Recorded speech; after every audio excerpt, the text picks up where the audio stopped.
tady jsme stále, no, lidi, co mě prostě sledují.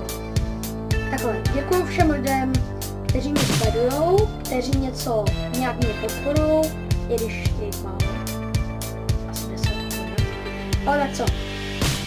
Já myslím to, že ty lidi mě nepodporují, ale že si neodhlásili ty odběry.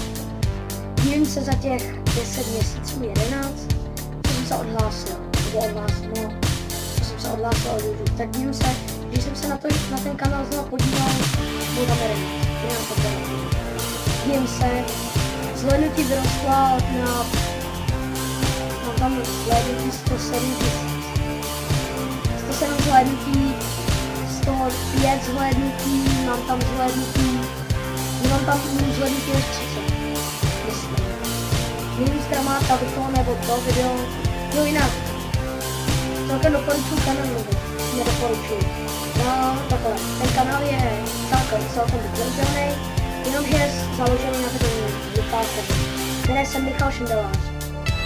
Kdo sleduje mě, tak mu dejte palce dolů a odhlaste se mi, protože ten, který jsem mu narazil, tak to nebo to stop se myslím a různě dejte videa, nemůžu taky nedal mu odběr.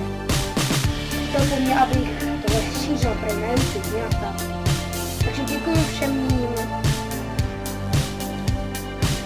prostě stálým odběratelům.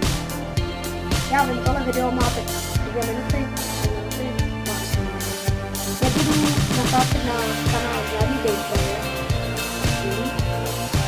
ale jsem si jistý tím, že tady to budu pokračovat, to přestanu, ale budu asi všechno. Aby to video mělo 2 minuty.